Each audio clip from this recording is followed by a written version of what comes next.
Sometimes the hardest decisions we make reveal who we truly are. For Eli Martinez, a single father barely keeping his family afloat, that moment came when he saw an elderly woman fall on a busy sidewalk. He was already late for his delivery route, and his boss had warned him about making stops. His 8-year-old daughter was counting on this job to keep their lights on. But when he saw Margot bleeding and scared, groceries scattered everywhere, Eli couldn't walk away. He helped her up, bandaged her leg, and made sure she got home safely. When he finally returned to work, his boss fired him on the spot.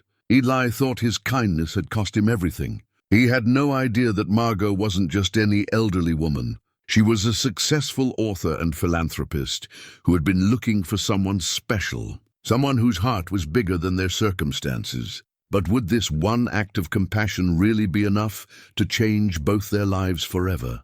Before we jump back in, tell us where you're tuning in from. And if this story touches you, make sure you're subscribed, because tomorrow I've saved something extra special for you. The alarm clock's shrill cry at 5:30 in the morning had become Eli Martinez's most reliable companion over the past 3 years. Not a friend exactly, but something he could count on to be there, demanding his attention before the world had properly awakened. He rolled over in the narrow twin bed, his back protesting the cheap mattress that had seen better decades, and reached across to silence the noise before it could wake Sophia. Through the thin walls of their one-bedroom apartment, he could hear Mrs. Chen next door already moving around her kitchen, the familiar sounds of an early riser preparing for another day. The elderly Chinese woman had become something of a guardian angel since they'd moved into the Riverside Arms complex 2 years ago. Though Eli suspected she'd bristle at such a sentimental description, he padded quietly to the kitchenette, his bare feet finding the cold linoleum that never seemed to warm up, no matter the season. The coffee maker, a wedding gift from what felt like another lifetime, gurgled to life as he measured out just enough grounds to make it through the morning. Every scoop counted when you were stretching a paycheck like taffy. The refrigerator hummed its off-key melody as he opened it, revealing the careful architecture of their weekly groceries. Milk that would last exactly until Saturday. Bread for Sophia's school lunches. A package of chicken thighs that would become 3 different meals if he planned it right. His mother would have called it making milagros with nothing, but she'd been gone for 5 years now, taking with her the last of his extended family. As the coffee brewed, Eli allowed himself these few precious minutes of quiet reflection. The apartment might be small, the furniture second-hand, and the neighborhood rough around the edges, but it was theirs. More importantly, it was safe, and that was worth every long hour, every aching foot, every difficult customer he'd ever faced. "Daddy?" Sophia's sleepy voice drifted from the bedroom. "Is it morning?" "Almost, Mija." "5 more minutes, okay?" He heard her rustling around, already knowing she was fully awake now. Sophia had inherited her mother's inability to fall back asleep once roused, along with Carmen's warm brown eyes and stubborn streak. At 8 years old, she possessed a wisdom that sometimes startled him, the kind that came from losing a parent too early and growing up in the spaces between paychecks. The coffee finished brewing with a final, satisfied gurgle. Eli poured it into his thermos, adding the single sugar packet he allowed himself each day, and took a moment to savor the first sip. Black coffee had taken some getting used to after Carmen died. She'd always handled the grocery shopping, remembering luxuries like cream and his favorite brand of sugar, but it had become another small adaptation in a life full of them. "Daddy, can you help me with my hair?" Sophia appeared in the doorway, still in her purple pajamas, holding a hairbrush and the collection of colorful elastics that seemed to multiply in their bathroom drawer. "Of course, Princessa." He knelt behind her at their small dining table, carefully working through the tangles in her dark hair while she ate her cereal. These morning rituals had become sacred to him. The gentle tugs of the brush, the way she leaned back against his knee, the comfortable silence broken only by the occasional instruction about avoiding the tender spot behind her left ear. Mrs. Rodriguez is reading us a story about dragons today, Sophia announced between spoonfuls of generic brand cereal. She says they're not all mean like in the movies. Oh yeah? What kind of dragons are they? The kind that help people. She says sometimes the thing that looks scary is actually the thing that saves you. She twisted around to look at him with those serious brown eyes. Do you think that's true? Eli paused in his brushing, struck by the question's unexpected depth. I think, he said carefully, that things aren't always what they seem. And sometimes help comes from places we don't expect, she nodded gravely, as if he'd confirmed something she'd suspected all along, then turned back to her cereal. While Sophia finished breakfast, Eli laid out her school clothes on the bed they shared, a ritual that gave him a few extra minutes in the morning routine. The bedroom wasn't large enough for 2 beds, but Sophia had never complained about the arrangement. If anything, she seemed to prefer it, especially on nights when thunderstorms rattled their windows or when bad dreams chased her from sleep. Are you working late again today? She asked as he helped her into a school uniform, a navy blue polo shirt and khaki pants that the elementary school required. He'd bought them one size too large at the beginning of the year, hoping they'd last until summer, probably Miham. But Mrs. Chen said she'd help with your homework again.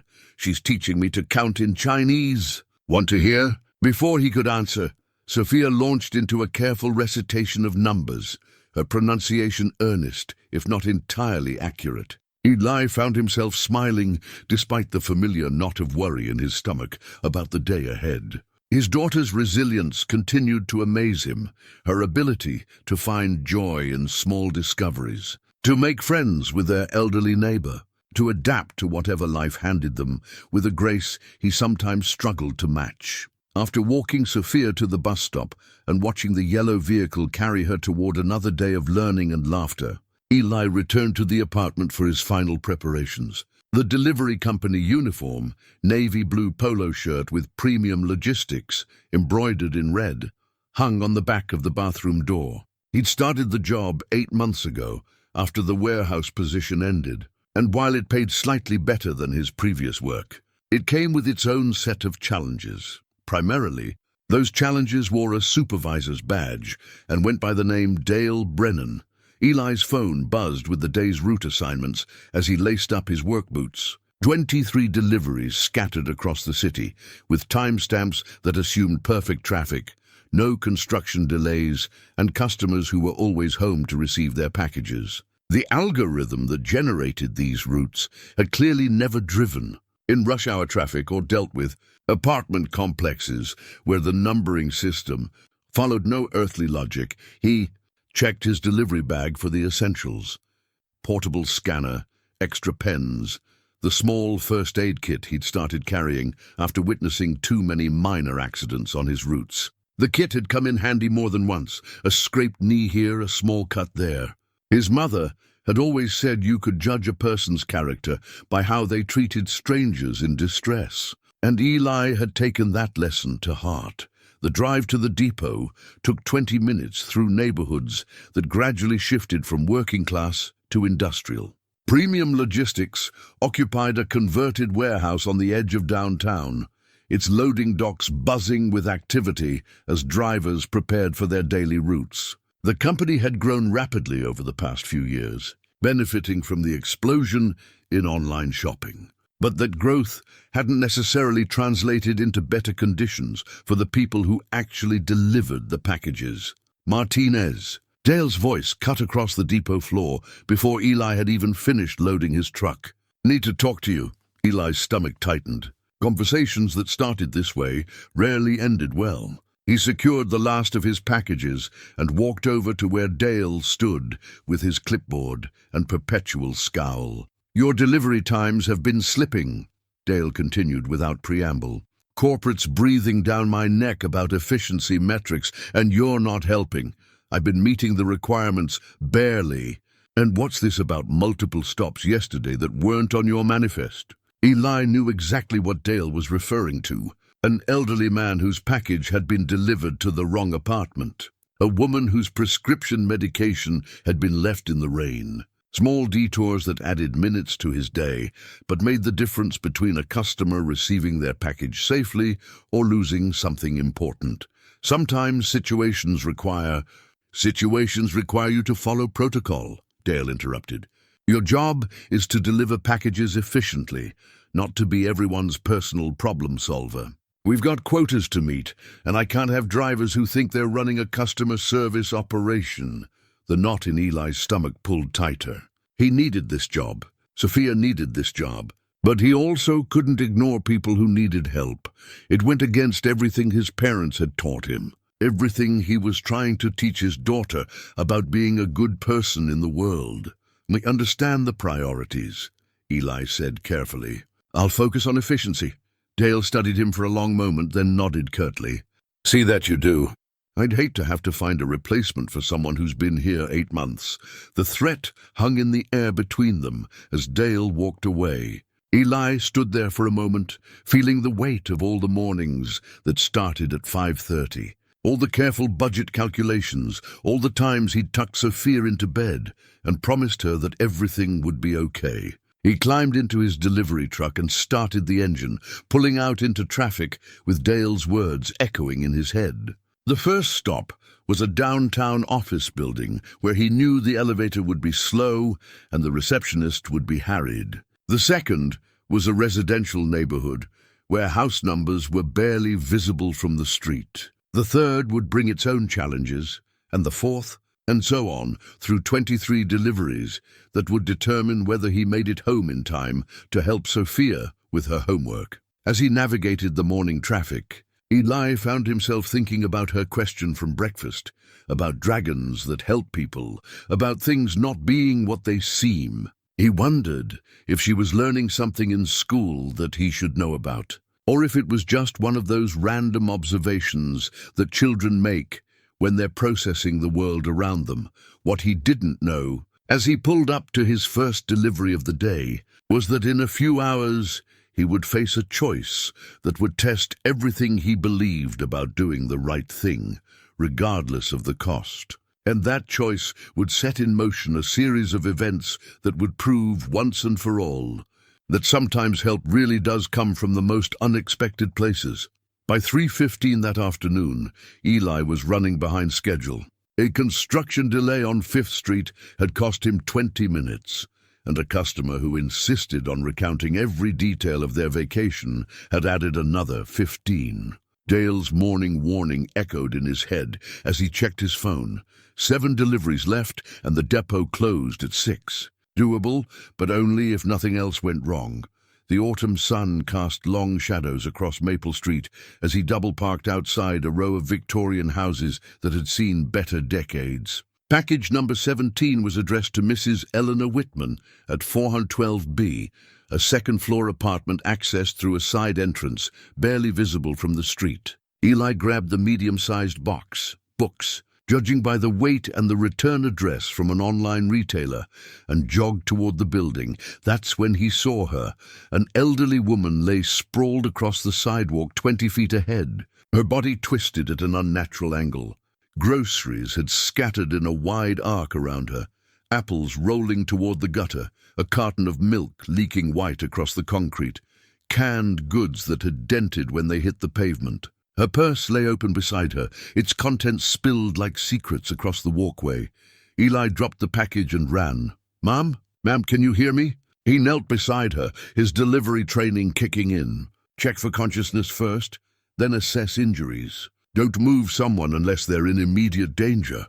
The woman's eyes fluttered open, pale blue, clouded with confusion and pain. She appeared to be in her 70s, well-dressed in a cream-colored coat that was now stained with dirt and what looked like blood from her scraped palms. Her silver hair had come loose from its careful arrangement, and she was trembling.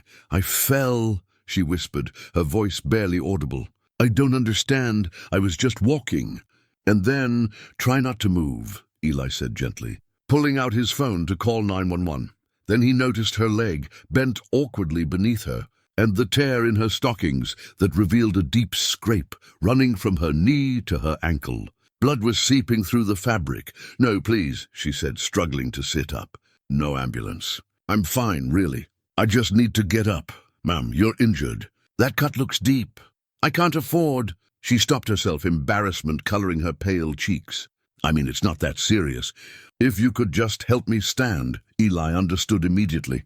He'd seen that look before, the pride that warred with necessity, the calculation of medical bills against monthly budgets. It was a look he recognized in the mirror some mornings. Let me take a look first, he said, setting his phone aside. From his delivery bag, he pulled out the small first aid kit he'd started carrying. I'm not a doctor, but I have some basic training. The woman, her purse contents revealed a driver's license, identifying her as Margot Whitmore, age 73, watched as he carefully examined her leg. The scrape was long, but not as deep as it had first appeared, though it would need proper cleaning and bandaging. This might sting a little, Eli warned, opening an antiseptic wipe. He cleaned the wound as gently as possible, while Margot gritted her teeth. Then he applied antibiotic ointment and wrapped the injury with gauze from his kit, securing it with medical tape. You carry a first aid kit? Margot asked, surprised. You see a lot of small accidents on delivery routes, Eli explained, helping her into a sitting position. Scraped knees from kids running to get packages, that sort of thing. My mother always said you never know when someone might need help. He began gathering her scattered groceries, checking each item for damage. Most were salvageable. The apples had a few bruises, the bread was slightly squashed, but the canned goods were fine. He retrieved her purse contents with the same careful attention, making sure nothing was left behind. You don't have to, Margot began. It's no trouble, Eli said, offering her his arm to help her stand. She was steadier than he'd expected, though she winced when she put weight on her injured leg. Where were you headed? Do you live nearby? Just around the corner. 428 Sycamore.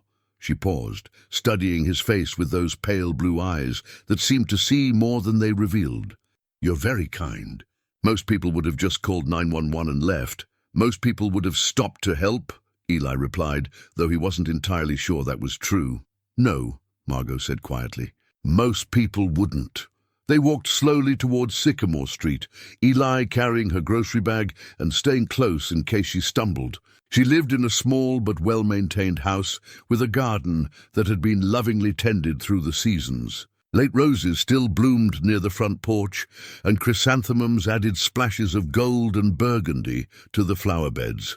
Would you like me to help you inside? Eli asked. Make sure you're settled. You've done quite enough, Margot said, then seemed to reconsider. Actually, yes. That would be very kind. The interior of her house spoke of a life well lived. Bookshelves lined every wall, filled with volumes that showed signs of being read rather than just displayed. Original artwork hung in carefully chosen spots, and the furniture had the comfortable shabbiness that comes from decades of daily use. It was the kind of home Eli imagined having someday, when Sophia was older and they could afford something beyond basic shelter. Let me make you some tea, Margot said. Moving toward the kitchen. You should rest that leg, Eli protested. Nonsense. It's the least I can do. While she bustled around her kitchen with surprising agility, Eli found himself drawn to a collection of framed photographs on the mantelpiece. Family pictures spanning decades, including several of a young man who bore a resemblance to Margot around the eyes. In one photo, the young man wore a military uniform and was smiling at the camera with the confidence of someone who believed the world held endless possibilities. That's my son, David, Margot said softly from behind him. He would have been about your age now. The past tense hung in the air between them. Eli turned to find her holding two steaming cups, her expression distant with memory. I'm sorry, he said. Car accident. 3 years ago. He was coming home from work just like any other day. She handed him the tea and settled into a worn armchair with a soft sigh. He was a social worker, you know, always helping people. I used to worry that he cared too much about strangers. They sat in comfortable silence for a few minutes, sipping tea while the late afternoon light filtered through lace curtains. Eli found himself relaxing for the first time all day, momentarily forgetting about delivery schedules and Dale's warnings. Then his phone rang. Dale's name appeared on the screen like a summons from an unwelcome reality. Eli's stomach dropped as he realized how much time had passed. Nearly 45 minutes since he'd dropped that package on Maple Street. "I have to go," he said, standing quickly. "My supervisor." "Of course," Margot said, struggling to rise from her chair. "Thank you again." "For everything." Eli hurried back to his truck, his mind racing through explanations he could offer Dale. Traffic delay, customer issue, equipment malfunction. None of them would account for the time he'd spent, and none of them would matter if Dale had already made up his mind. The package for Mrs. Eleanor Whitman still sat where he'd dropped it on the sidewalk. Eli delivered it quickly, apologizing to the confused elderly woman who answered the door, then drove back toward the depot with a growing sense of dread. Dale was waiting for him in the parking lot, arms crossed, clipboard in hand. 47 minutes, Dale said without preamble. 47 minutes for one delivery. "And I tried calling you 3 times. There was an emergency. There's always an emergency with you, Martinez. Always some sob story. Always some excuse." Dale's voice was loud enough to attract attention from other drivers finishing their routes. "I told you this morning, efficiency, one job. Deliver packages. An elderly woman had fallen. She was injured. Not your problem. She was bleeding. Still not your problem." Dale stepped closer, his voice dropping to a threatening whisper. "Your problem is your daughter, right? Your problem is keeping a roof over her head. Your problem is the paycheck you're about to lose because you can't follow simple instructions."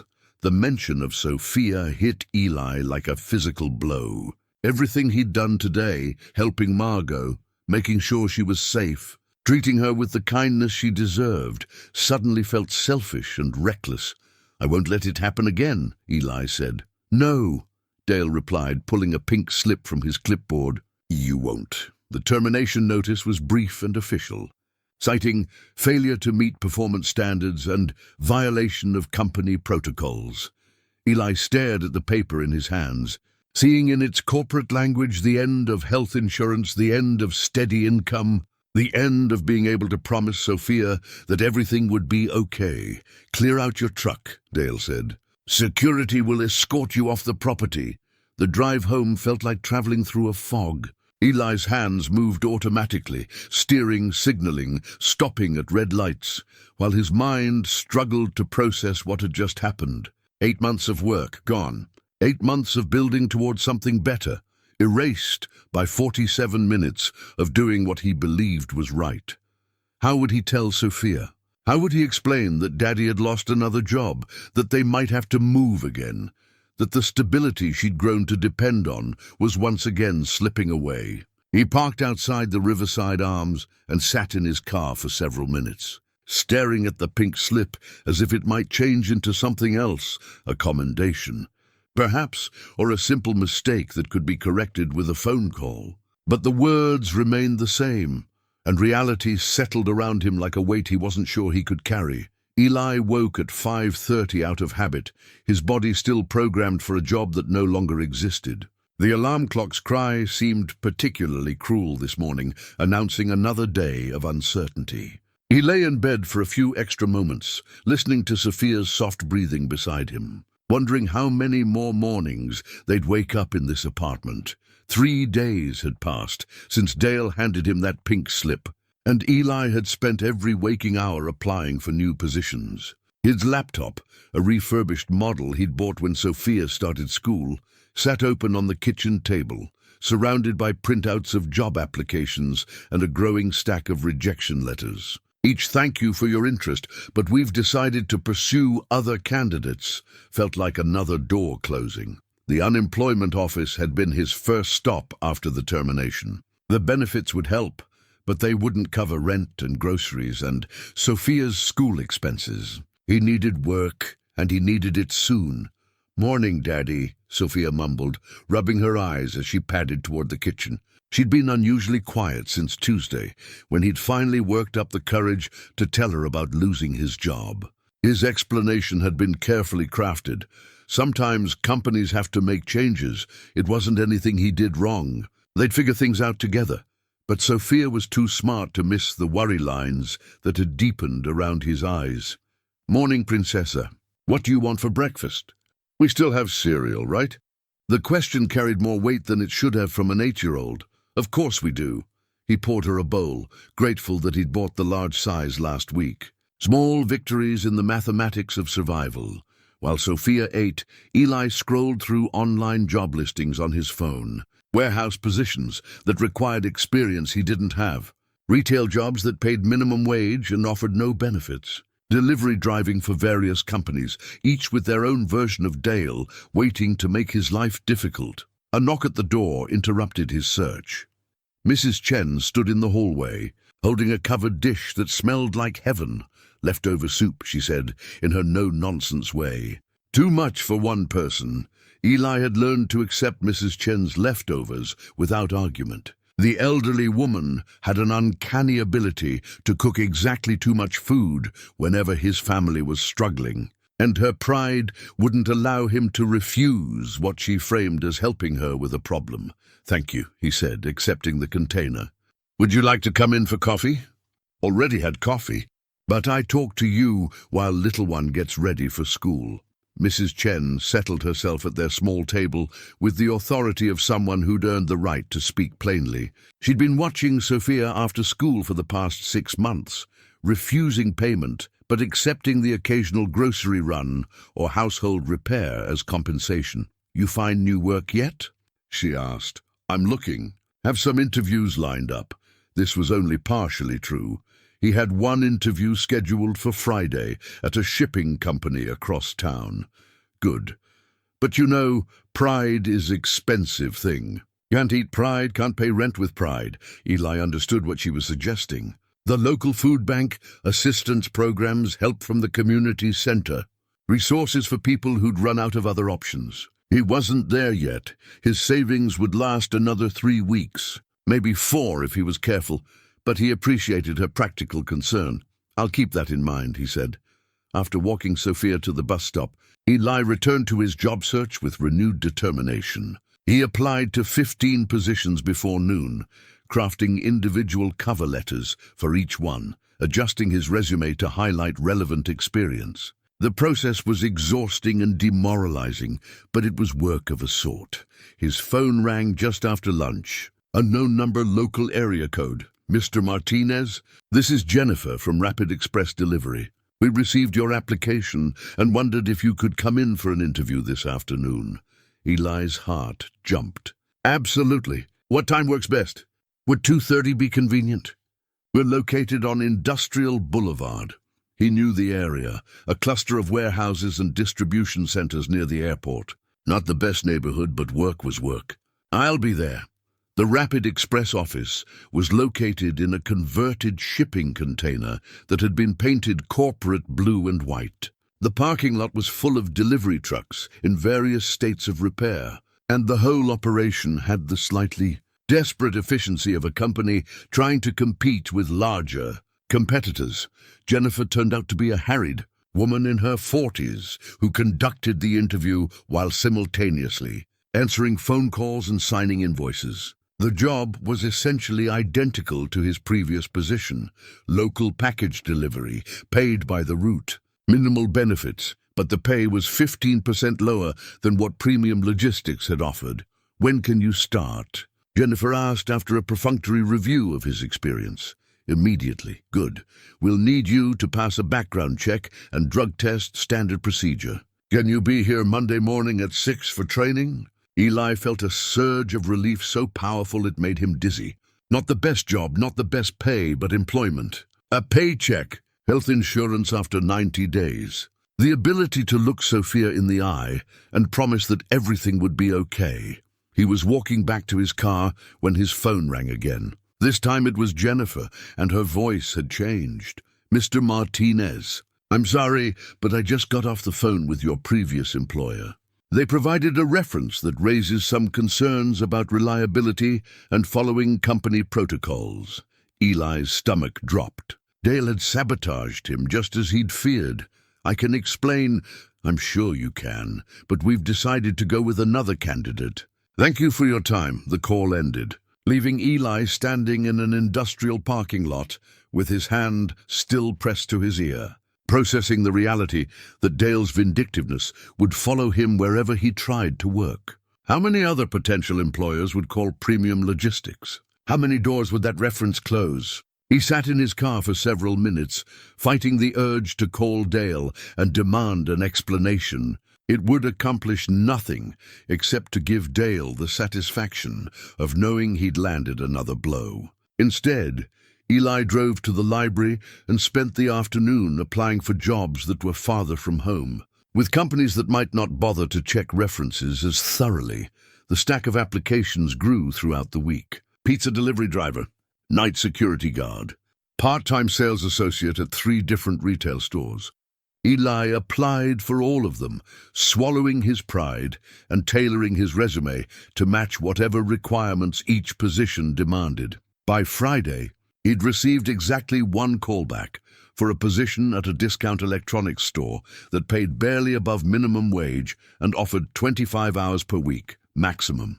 The manager, a kid who looked barely old enough to vote, explained that they couldn't guarantee consistent scheduling and employees were expected to be flexible about working weekends and holidays. When would I find out? Eli asked, though he was already mentally calculating whether 25 hours at that wage would even cover groceries. "We'll be in touch," the manager said in a tone that suggested they wouldn't be. Saturday morning brought another reality check. Eli sat at his kitchen table with a calculator and his bank statements, running numbers that refused to add up in his favor. Unemployment benefits would start in 2 weeks, but they wouldn't cover their monthly expenses. His savings account, never substantial to begin with, was dwindling faster than he'd anticipated.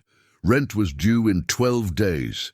"Daddy?" Sophia appeared beside him, holding a piece of paper covered in crayon drawings. "I made you something." The drawing showed a stick-figure man in a blue shirt standing next to a delivery truck. "Daddy at work" was written across the top in Sophia's careful letters, with hearts decorating the margins. At the bottom, she'd drawn herself waving from the doorway of what was clearly meant to be their apartment building. "It's beautiful." "Mija," Eli said, his voice catching slightly. "Mrs. Chen helped me with the spelling. She said you work very hard to take care of me." Eli pulled Sophia onto his lap, holding her close while he studied the drawing. Such a simple picture, but it represented everything he was fighting for: the ability to provide for his daughter, to be the father she deserved, to keep the promises he'd made when Carmen died. "I love you very much," he whispered into her hair. "I love you too, Daddy, and I know you'll find a new job soon."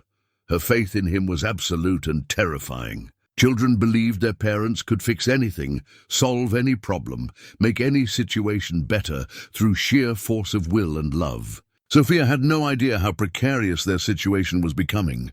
How many nights Eli lay awake, calculating and recalculating their diminishing options. That afternoon, he swallowed his pride and visited the community center Mrs. Chen had mentioned. The resources were available: food assistance, help with utilities, employment counseling, but accessing them required forms and documentation and admissions of need that felt like admissions of failure. Still, he filled out the paperwork. Pride, as Mrs. Chen had pointed out, was a luxury he couldn't afford.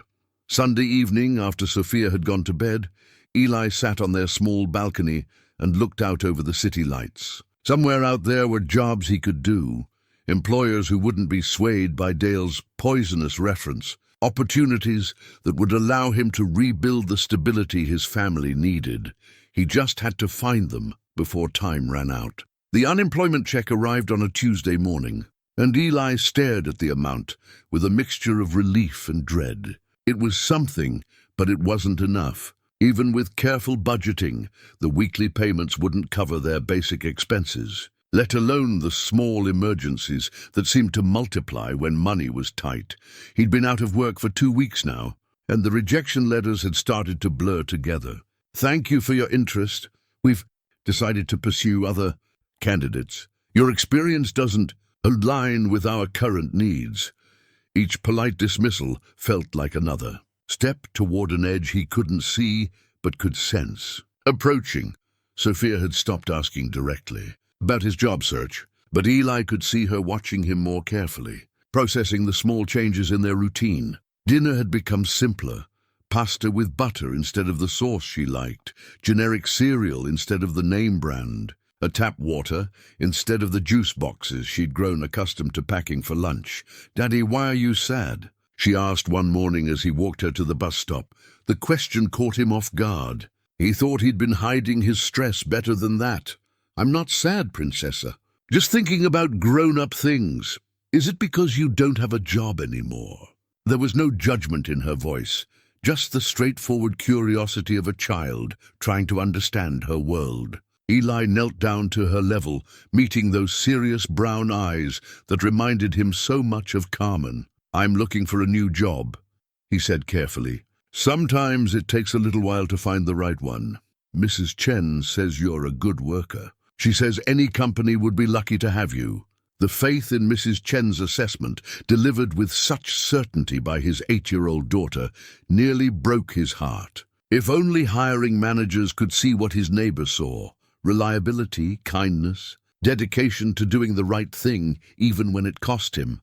That afternoon, while Sophia was at school, Eli took a different approach to his job search. Instead of relying solely on online applications, he decided to visit businesses in person. Sometimes face-to-face conversations could accomplish what resumes couldn't.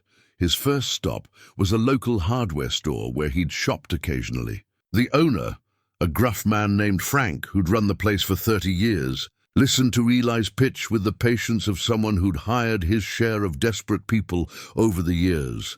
"I could use someone part-time," Frank said finally. 20 hours a week, mostly weekends. Pay isn't great, but it's honest work." "I'll take it," Eli said immediately. "Don't you want to know what it pays?"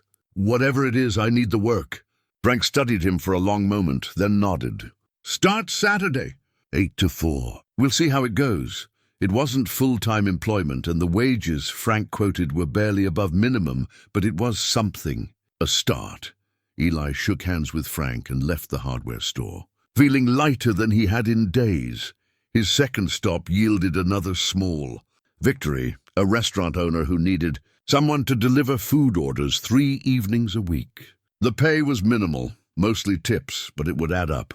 Combined with the hardware store job and his unemployment benefits, Eli calculated he might be able to cover their basic expenses, assuming nothing unexpected happened. Unfortunately, something unexpected happened 2 days later. Sophia woke up Thursday morning with a fever and a cough that had developed overnight. Eli took her temperature, 102 degrees, and made the decision to keep her home from school. She rarely got sick, but when she did, it hit hard and fast. "My throat hurts," she whispered, her voice barely audible. Eli gave her children's acetaminophen and settled her on the couch with blankets and her favorite stuffed animal, a worn teddy bear that had been Carmen's when she was young. He checked their medicine cabinet for anything else that might help: throat lozenges, cough syrup, a thermometer that was probably older than their marriage, and realized how depleted their supplies had become. A trip to the pharmacy was necessary, but it would cost money they didn't have much of. Still, Sophia's health wasn't negotiable. He bundled her into the car and drove to the nearest drugstore, where children's medications and medical supplies added up to $43, a significant dent in their grocery budget for the week. Back home, Sophia dozed fitfully while Eli researched her symptoms online. Probably just a viral infection, nothing serious, but he watched her carefully and took her temperature every few hours. Her fever spiked to 103 that evening, and he was calculating the cost of an urgent care visit when it finally broke around midnight. Friday morning brought better news. Sophia's fever was gone, and though she was still tired, she insisted she felt well enough to go to school. Eli kept her home one more day to be sure, but by Friday evening she was back to her usual energetic self. That night, after putting Sophia to bed, Eli sat at his kitchen table with his bills and bank statements, trying to make the math work. The hardware store job would start tomorrow, which was good. The delivery work would begin Monday, also good. But Sophia's illness had eaten into their limited resources, and rent was due in 6 days. He was deep in calculations when a soft knock came at the door. Mrs. Chen stood in the hallway, holding a small jar of homemade soup and wearing an expression of gentle concern. little one feeling better?" she asked. "Much better, thank you." "Would you like some tea?" Mrs. Chen settled herself at the table while Eli put the kettle on. She noticed the spread of bills and paperwork, but didn't comment directly. "When I first come to America," she said instead, "I have nothing. Husband dead, 2 children, no English, no money. People help. Neighbor lady teach me to shop at grocery store. Men at church help me find work cleaning offices at night." Eli listened, understanding that Mrs. Chen was sharing something important. "I tell myself, when I have more, I help other people the way they help me. Is how we survive, by helping each other." She reached into her purse and pulled out an envelope, placing it on the table between them. "What's this?" Eli asked. "Sophia's piggy bank. She bring to me yesterday, asked me to give to you. Say she want to help with rent. Money."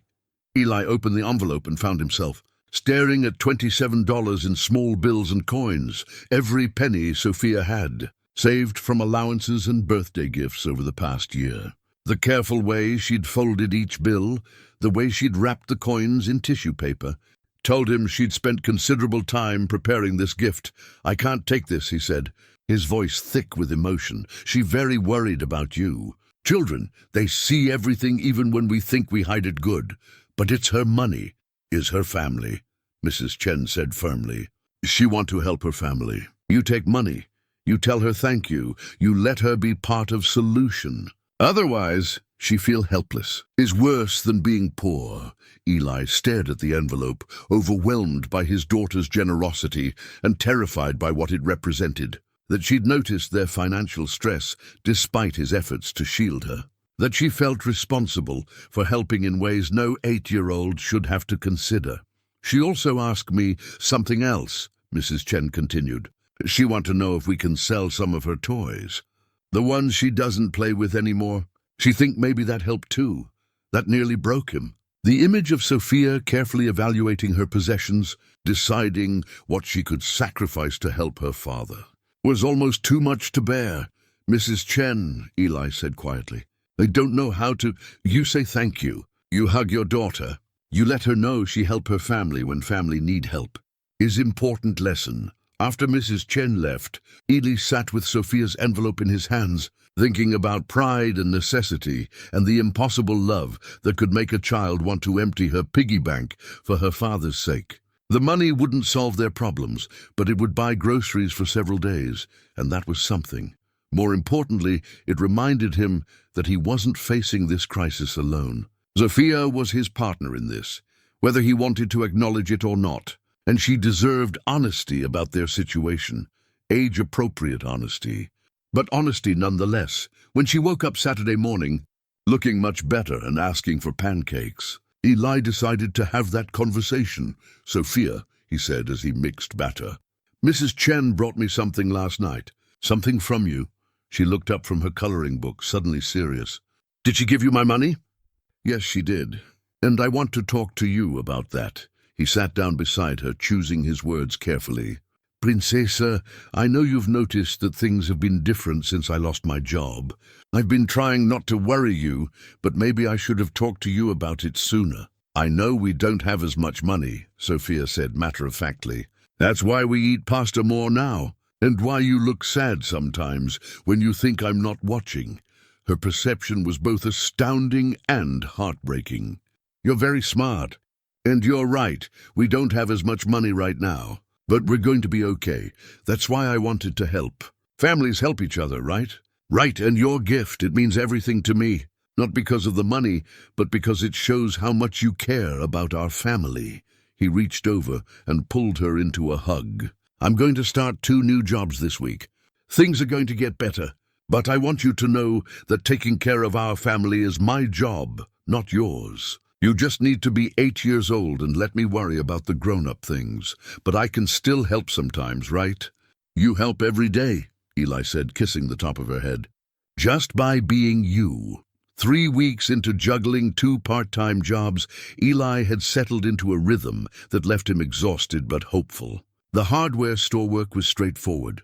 Helping customers, stocking shelves, learning more about tools and supplies than he'd ever expected to know. Frank was a fair boss. The kind who valued reliability over speed and didn't mind if Eli took a few extra minutes to help an elderly customer load heavy bags into their car. The restaurant delivery job was more challenging. The hours were inconsistent, the tips unpredictable, and some neighborhoods were better avoided after dark. But the combined income from both jobs, along with his unemployment benefits, was enough to cover their basic expenses with a small buffer for emergencies. It was on a Tuesday evening, while delivering Chinese food to an apartment complex across town, that his carefully constructed routine was interrupted by a familiar voice. "Eli, is that you?" He turned to see Margot Whitmore standing beside an elegant sedan in the parking lot, keys in her hand and a look of genuine surprise on her face. She was dressed more formally than when they'd first met, a wool coat over what looked like a business suit, but her warm smile was exactly the same. "Mrs. Whitmore," he said, surprised by how pleased he was to see her. "How are you? How's your leg?" "Much better, thanks to you. Please call me Margot." She gestured toward the restaurant bag in his hands. "Are you delivering food now?" Eli felt a familiar flush of embarrassment. "Part-time work. I'm between regular jobs at the moment." "I see." Margot's expression shifted to something more thoughtful. "Are you in a hurry, or could we talk for a few minutes?" He checked his phone. No other deliveries waiting, and the restaurant wouldn't be expecting him back for at least 20 minutes. "I have a few minutes." They walked toward a small seating area near the apartment complex's main entrance. The evening was cool but pleasant, and the sound of traffic was muted by carefully planted trees. "I've been thinking about you," Margot said once they were seated. "About what you did for me that day. I realize I never properly thanked you. You thanked me plenty. And you gave me tea. Tea hardly seems adequate for what you did. You lost your job because of me." The directness of the statement caught Eli off guard. "You knew about that?" "I figured it out. You were rushing, you were worried about time, and then you spent nearly an hour making sure I was safe. It doesn't take a genius to connect the dots." Eli shrugged, uncomfortable with the direction of the conversation. "I made a choice. I'd make the same choice again." "That's exactly what I mean." Margot leaned forward slightly, her pale blue eyes intent. "Do you know how rare that is? How many people would have helped me up, maybe called 911, and then rushed off to save their own jobs? Most people are good. Some people are good. Some people mean well. But very few people will sacrifice their own security to help a stranger. Very few people will sit in a stranger's living room and drink tea when they should be worried about their own problems." Margot reached into her purse and pulled out a business card, elegant cream-colored stock with simple black lettering. "I'd like to offer you a job, Eli." He stared at the card, reading the simple text. "Margot Whitmore, author and philanthropist," with a phone number and email address below. "What kind of job?" he asked cautiously. "Initially, I need a driver and personal assistant. Someone reliable, someone I can trust. The pay would be $40,000 a year, plus health benefits." Eli's heart jumped. 40,000 was more than he'd made at Premium Logistics, and significantly more than his current part-time jobs combined. But something felt too good to be true. "I don't understand," he said. "You barely know me. I know enough. I know you're kind without expecting anything in return. I know you're responsible. You have a daughter you're clearly devoted to. I know you're honest. You could have asked me for money that day, played up your sob story, but you didn't." She paused, studying his face. "And I know you need this opportunity as much as I need someone I can depend on." Eli looked at the business card again, his mind racing through possibilities and complications. "What exactly would I be doing?" "Initially, driving. I don't like to drive at night anymore, and I have quite a few evening commitments. Board meetings, charity functions, book readings. Beyond that, general assistance, managing my schedule, helping with correspondence, light household management. And you'd trust me with all that? Based on one afternoon?" "Based on one afternoon, when you showed me exactly who you are." Margot's voice was gentle but certain. "Eli, I'm 73 years old. I've met a lot of people in my life, and I've learned to recognize character when I see it. A part of him wanted to accept immediately, to solve his financial problems with a single yes. But another part, the part that had been burned by optimism before, urged caution. Can I think about it? He asked. Of course, but don't think too long. I'd like someone to start next Monday if possible. She stood to leave, then turned back. Oh, and Eli, bring your daughter to meet me before you decide. If you're going to work for me, I'd like to know the person who matters most to you. After Margot drove away, Eli sat in the parking lot for several minutes, business card in his hand. Part of him wondered if he was dreaming, if desperation had finally made him hallucinate solutions to his problems. But the card was real. Margot's offer had been genuine, and the possibility of steady employment, good employment, beckoned like sunlight after weeks of storm clouds. That night, after Sophia was asleep, he researched Margot Whitmore online. The results were impressive and slightly intimidating. She was indeed a successful author. 7 published novels, several literary awards, a book that had been adapted into a television movie 15 years ago. She served on the boards of 3 different charitable organizations and had donated significant amounts to causes ranging from literacy programs to homeless shelters. The more he read, the more puzzled he became. Why would someone of her stature and success need a driver who moonlighted as a restaurant delivery person? Why offer such a generous salary to someone she'd met once under random circumstances? Unless she was exactly what she appeared to be, a woman who valued kindness over credentials and saw potential where others might see only limitations. Friday evening, Eli picked up Sophia after school and drove toward Margot's neighborhood. He'd called ahead, explaining the situation in general terms. A woman he'd helped was offering him a job, and she'd like to meet Sophia before he made a decision. Is she nice? Sophia asked as they pulled up to Margot's house. Very nice. But remember your manners, okay? This is important. Margot answered the door wearing a casual sweater and slacks, her silver hair pulled back in a simple ponytail. She looked more like a welcoming grandmother than a successful author and philanthropist. You must be Sophia, she said, kneeling to Sophia's eye level. Your father has told me wonderful things about you. He told me you fell down, and he helped you, Sophia replied with 8-year-old directness. Are you better now? Much better, thanks to him. Would you like to see my garden? I have some late roses that might interest you. As they walked through Margot's backyard, Eli watched the interaction between his daughter and his potential employer. Margot asked thoughtful questions about school, about books, about what Sophia wanted to be when she grew up, and listened to the answers with genuine attention. I want to be a teacher, Sophia announced. Like Mrs. Rodriguez. She says teachers help people learn new things, and that's important. Very important, Margot agreed. Some of the best people I know are teachers. Your father is a kind of teacher too, you know. He is.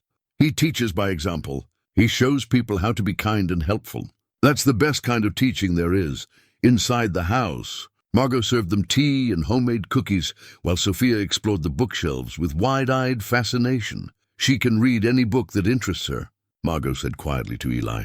I have quite a few children's classics, and some of my own books are appropriate for young readers. That's very generous. It's practical. If you're going to work for me, there will be times when Sophia might need to come along. After school, during breaks, when your other childcare arrangements fall through. I'd rather she be comfortable here, the thoughtfulness of the gesture, the way Margot had anticipated and planned for the practical realities of his life as a single parent, convinced Eli more than any salary figure could have. The job, he said carefully. It's really just driving and basic assistance?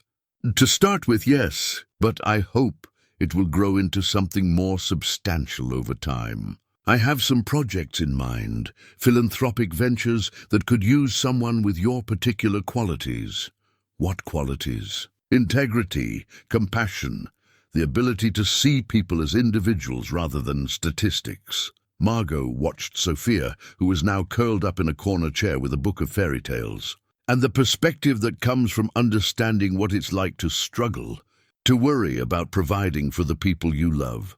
That evening, as they drove home, Sophia was unusually quiet. "What did you think of Mrs. Margot?" Eli asked. "I liked her. She has a lot of books. Anything else?" "She looks sad sometimes, like when she doesn't think anyone is watching." Sophia considered this observation. "But she was happy when we were there."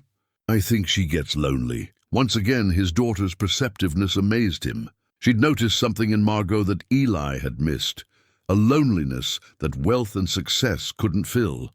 "Do you think I should take the job?" he asked. "Will it make you less worried?" "Yes, I think it would." "Then you should take it. And maybe we can visit her sometimes, even when you're not working.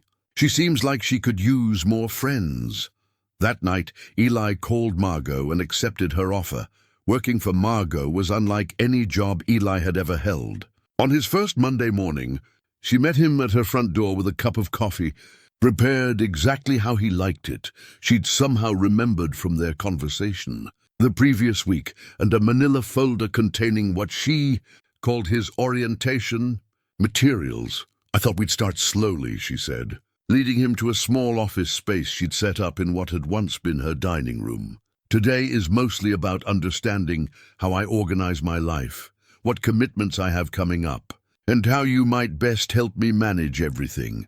The office was immaculate but welcoming, with a large desk, filing cabinets that actually seemed to contain organized files, and a wall calendar marked with appointments in Margot's precise handwriting. Everything spoke of a person who valued order and planning, but also of someone who worked alone and had been managing considerable complexity without assistance. "How long has it been since you had help?" Eli asked, studying the elaborate system she'd developed. 3 years, Margot said. "Since David died, actually. I had an assistant before that, a lovely woman named Patricia, who helped me for nearly a decade. But after the funeral, I thought I needed to simplify things, handle everything myself. And now? Now I realize that isolation isn't the same as simplification. I've been managing, but not really living." She showed him her calendar, which was fuller than he'd expected. Board meetings for the Literacy Foundation, book club appearances at local libraries, a monthly column she wrote for a regional magazine, correspondence with readers, publishers, and charitable organizations. Social obligations that she'd been declining more and more frequently. "The driving is important," she explained, "but it's really about having someone I trust to help me re-engage with the world. Someone who can handle the logistics so I can focus on the things that actually matter to me." Eli's first official task was to drive Margot to a board meeting for the Children's Literacy Foundation, held at a community center across town. As they drove, she briefed him on the organization, their mission to provide books and reading programs to underserved schools, their annual fundraising goals, the personalities and politics of the board members he'd be meeting. "You don't have to stay for the whole meeting," Margot said as they pulled up to the community center. "But I'd appreciate it if you could come in for a few minutes. I'd like to introduce you to some people." The meeting room was filled with men and women who carried themselves with the confidence that came from having successfully managed various aspects of business and community life. Eli felt underdressed in his khakis and button-down shirt, but Margot introduced him with a warmth that made it clear she valued his presence. "This is Eli Martinez, my new assistant," she told the group. "He's going to be helping me with scheduling and transportation, which means I'll be able to attend more events and be more useful to all of you." Several board members approached Eli afterward, welcoming him with the kind of genuine courtesy that suggested Margot's recommendation carried considerable weight with these people. "Margot speaks very highly of you," said an older gentleman who introduced himself as Dr. Harrison, the foundation's president. "We're delighted to have her more actively involved again. She's been missed." During the ride home, Eli reflected on what he'd observed. These were people who did important work, who made decisions that affected hundreds of children's access to books and education. And somehow, Margot had positioned him as worthy of their respect based on nothing more than her faith in his character. "How do you do that?" he asked as they turned onto her street. "Do what?" "Make me feel like I belong in rooms where I don't belong," Margot was quiet for a moment, then said, "You know what I've learned in 73 years? The people who worry about whether they belong are usually the ones who do. It's the people who assume they belong everywhere who tend to cause problems." Over the following weeks, Eli's responsibilities gradually expanded. What started as simple driving duties evolved into managing Margot's correspondence, researching charitable organizations she was considering supporting, and helping coordinate the logistics of her increasingly busy schedule. He discovered that Margot's philanthropy was both generous and strategic. She didn't just write checks. She researched organizations thoroughly, visited programs personally, and stayed involved to ensure her donations were making real impact. Eli found himself learning about issues he'd never considered, from adult literacy programs to housing initiatives for single-parent families. The work was intellectually stimulating in ways that surprised him. Margot often asked for his opinions on grant applications, his thoughts on which programs seemed most effective, his perspective on how resources could best serve people facing the kinds of challenges he understood intimately. "You have insights that people like me don't," she explained. One afternoon, as they reviewed applications from various family services organizations, "I can read about poverty and homelessness and family stress, but you've lived with those realities. Your perspective helps me make better decisions about where to invest." Slowly, Eli began to understand that Margot hadn't hired him just to drive and file papers. She'd hired him because she believed his life experience gave him a valuable perspective on the work she cared about most deeply. The relationship with Sophia developed naturally alongside his professional responsibilities. When Eli's after-school childcare arrangements fell through, Margot insisted that Sophia come to the house and do her homework in the office while Eli worked. When a school holiday left Sophia with nowhere to go, Margot planned their day around activities that would interest an 8-year-old.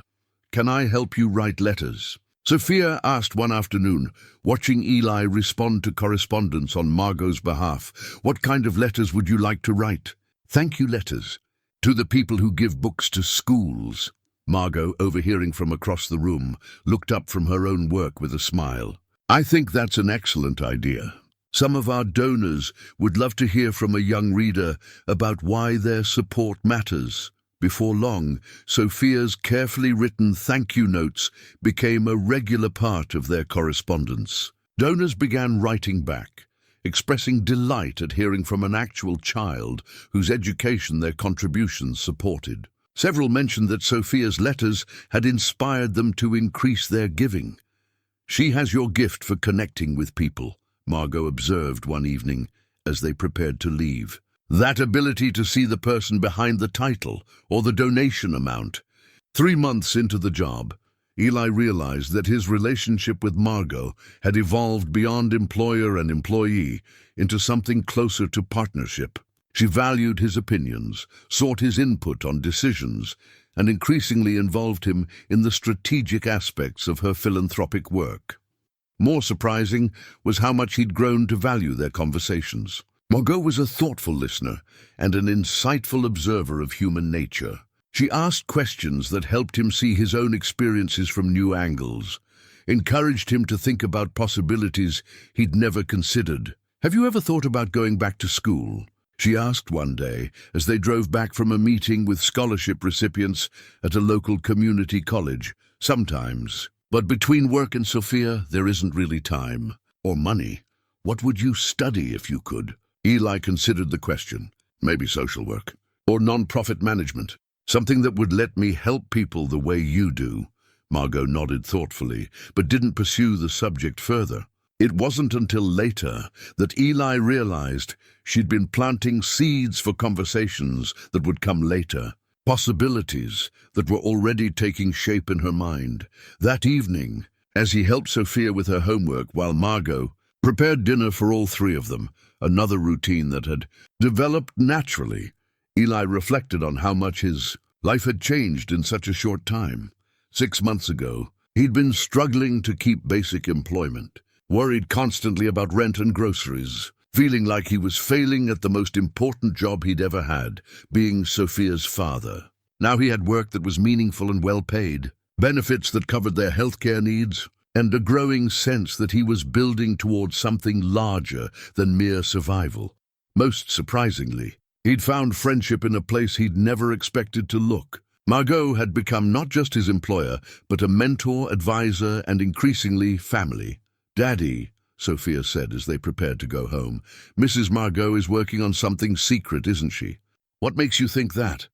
"She asks a lot of questions about what you want to do, what you're good at, what would make you happy. And she has papers in her desk that she puts away when I come in the room." Once again, Sophia's observational skills impressed him. "Does it worry you?" "No.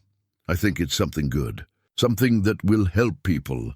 As they drove home that night, Eli found himself hoping Sophia was right. After months of working closely with Margot, he'd learned to trust her instincts about people and situations. Whatever she was planning, he was certain it would be thoughtful, generous, and designed to make the world a little bit better.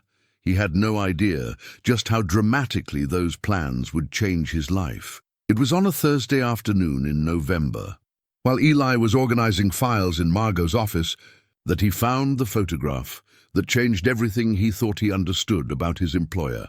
The manila folder had been misfiled, tucked behind a stack of charitable organization reports, when it clearly belonged with personal documents. As Eli moved it to the correct location, several photographs spilled onto the desk. Most were family pictures he'd seen before, but one was different, a formal portrait of a young man in military dress uniform, the same young man from Margot's mantelpiece photos. But this image included text at the bottom: Lieutenant David Whitmore, 1995-2019. Eli stared at the photograph, doing the math. David would have been 24 when he died. Not the middle-aged man Eli had imagined from Margot's stories about losing her son 3 years ago. But more troubling than the age discrepancy was the date. 2019 was 4 years ago, not 3. "Eli." Margot's voice came from the doorway, and he looked up to find her standing there with 2 cups of tea, her expression shifting from pleasant surprise to something more complex when she saw the photograph in his hands. "I was just filing," he said, suddenly feeling like he'd been caught snooping. "I see." She set down the tea and approached slowly, her eyes fixed on the photograph. "I suppose it's time we talked." She settled into the chair across from his desk, a reversal of their usual positions that felt significant, and was quiet for a long moment. "David wasn't killed in a car accident," she said finally. "He died by suicide. 4 years ago this month." The words hit Eli like a physical blow. "Margot, He was struggling with PTSD after 2 tours in Afghanistan. He'd been getting help, seemed to be doing better, but..." She paused, her hands folded carefully in her lap. "Sometimes the darkness wins, despite everyone's best efforts."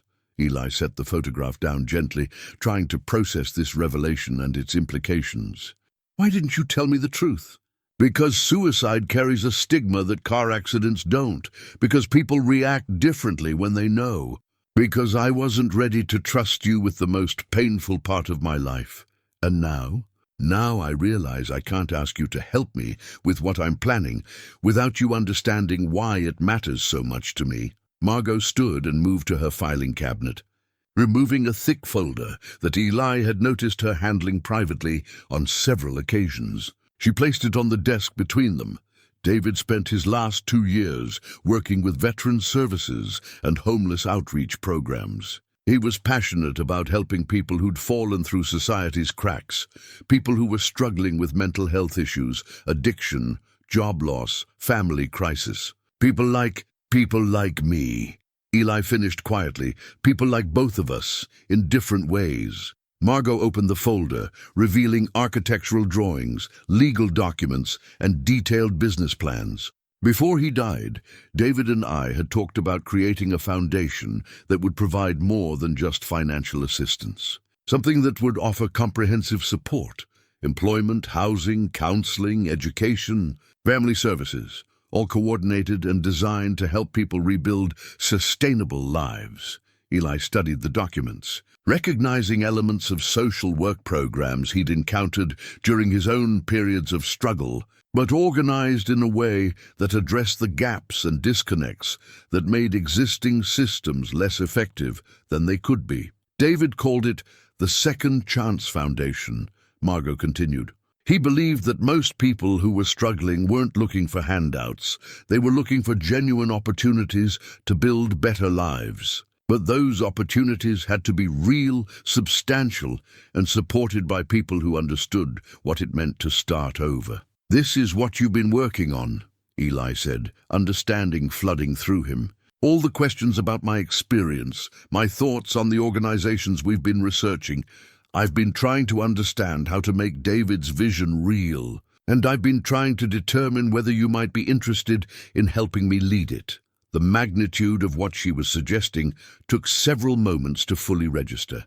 Lead it? The foundation will need an executive director, someone who understands the challenges our clients will face because they've faced them personally. Someone who has the compassion to see each person as an individual and the practical knowledge to help them navigate systems and resources effectively. She pulled out another document, a job description that had clearly been crafted with Eli specifically in mind. The salary range was more than he'd ever imagined earning, but more importantly, the responsibilities were exactly the kind of work he'd found himself gravitating toward during his months with Margot. "You want me to run a foundation?" he asked, still trying to process the offer. "I want you to help me fulfill my son's vision of giving people the kind of support that actually makes a difference. The kind of support that recognizes people's dignity and potential rather than just their immediate needs." Eli looked at the architectural drawings, plans, for a community center that would house job training programs, childcare services, counseling offices, and temporary housing assistance. It was ambitious and comprehensive, and exactly the kind of resource he wished had existed during his own periods of struggle. "Why me?" he asked.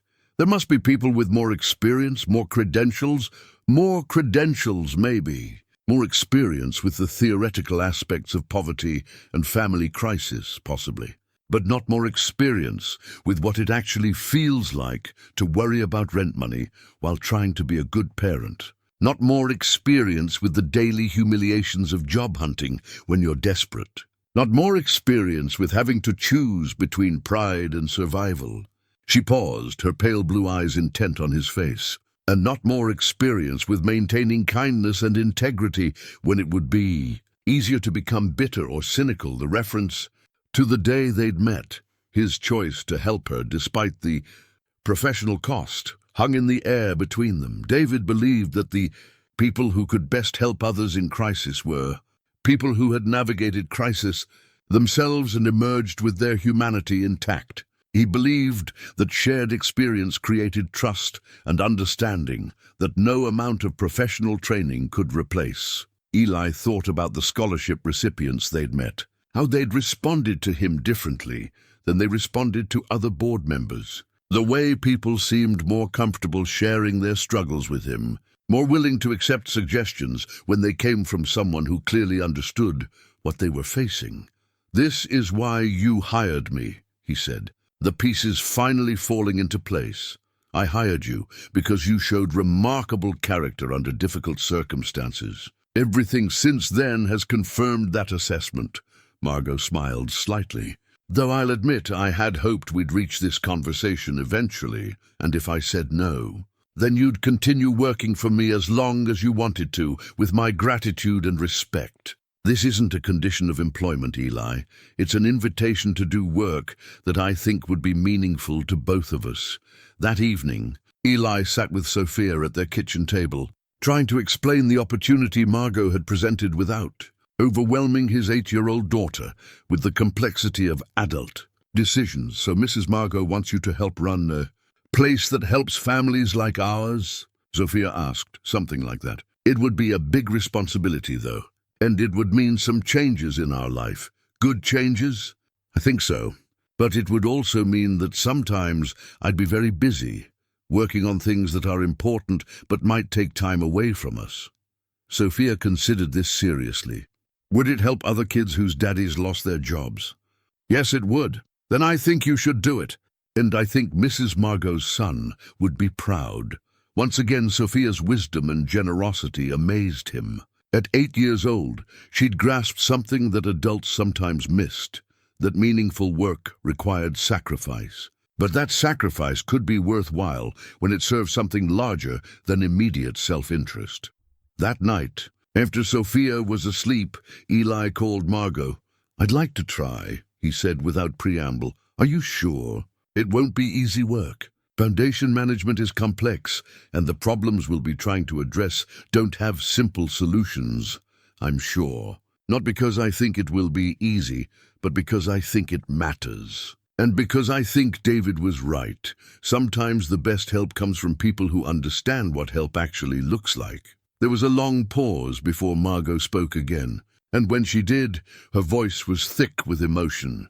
"Thank you, Eli, for everything you've given me over these past months, and for everything you're willing to give in the future." After the call ended, Eli sat in his small kitchen and looked around their apartment, the place where he'd worried about rent, where Sophia had offered her piggy bank savings, where they'd learned to make do with less and find joy in small victories. Soon they'd be able to afford something better, somewhere with more space and fewer worries about monthly expenses. But he was grateful for this place and what it had taught them both about resilience, family, and the importance of helping others even when you were struggling. Yourself, those lessons would serve them. Well, in the work ahead, the next 6 weeks passed in a whirlwind of preparation that both exhilarated and terrified. Eli, Margot had been planning the Second Chance Foundation for months, but turning those plans into reality required an intensity of focus and decision-making that pushed both of them beyond their comfort zones. The legal paperwork alone was daunting. Articles of incorporation, tax-exempt status applications, board member agreements, and insurance policies that covered everything from general liability to professional misconduct. Margot's attorney, a sharp-eyed woman named Rebecca Chen, who happened to be Mrs. Chen's niece, walked them through each document with patient precision. "You realize what you're taking on?" Rebecca asked Eli during one of their marathon signing sessions. "This isn't just about helping people. It's about managing budgets, overseeing staff, reporting to government agencies, and being accountable to donors who will expect measurable results." "I'm starting to understand that," Eli replied. "Initialing another page of compliance requirements. Good, because the people you'll be serving deserve better than good intentions. They deserve competent management." Rebecca's bluntness was actually reassuring. She treated him like a serious professional, rather than a charity case, which helped him begin to see himself in the same light. The Foundation's board came together gradually, each member bringing specific expertise that Margot had carefully identified as essential. Dr. Harrison from the Literacy Foundation agreed to chair the board, bringing decades of nonprofit management experience. A social worker named Maria Santos would oversee program development. James Wright, a local businessman who'd grown up in foster care, would handle financial oversight. "Each of these people has a personal connection to our mission," Margot explained as they reviewed board member profiles.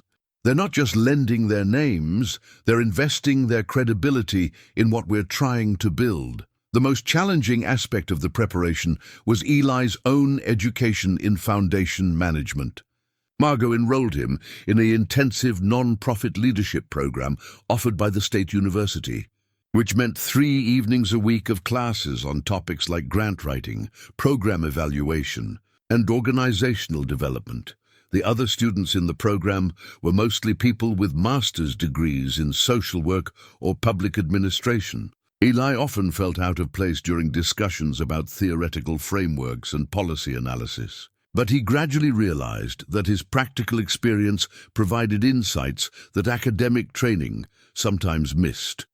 "You ask different questions," his instructor, Dr. Patricia Williams, observed after a class discussion about housing assistance programs. When everyone else is talking about eligibility requirements and funding mechanisms, you're asking about how people actually access the services and whether the process preserves their dignity.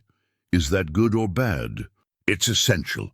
Theory without practical understanding creates programs that look good on paper, but don't work for real people. At home, Sophia watched these developments with the fascination of a child observing adults do important, mysterious things. She helped Eli practice his presentations, listened patiently as he worked through complex problems out loud, and offered observations that sometimes cut straight to the heart of issues he was overcomplicating. If people are scared to ask for help, she said one evening, as he struggled with designing an intake process that wouldn't intimidate clients, maybe they could talk to someone like you first, someone who knows what it's like to be scared.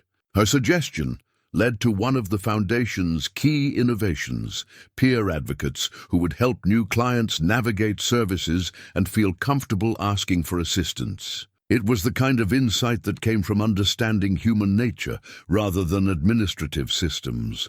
3 weeks before the Foundation's official launch, Eli faced his first major crisis as executive director.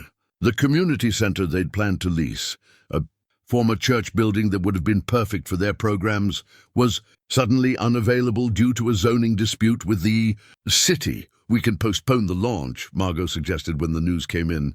"Take time to find another location." "No," Eli said, surprising himself with his certainty. "We've made commitments to people who need help now, not in 6 months, when we find the perfect building. We'll start smaller, work out of temporary spaces, and build toward the community center as a phase 2. It was the kind of decision that a more cautious administrator might have avoided. But Eli's experience with making do with less than ideal circumstances served him well. They arranged to rent space at a community college for job training programs, partnered with existing agencies for counseling services, and set up a temporary office in the basement of Margot's house. The solution wasn't elegant, but it was functional, and it allowed them to begin serving clients immediately while continuing to search for permanent facilities. 2 weeks before launch, the local newspaper ran a feature story about the Foundation and Eli's unusual path to leadership. The reporter, a young woman named Sarah Martinez, who shared his surname but no family connection, had done her research thoroughly.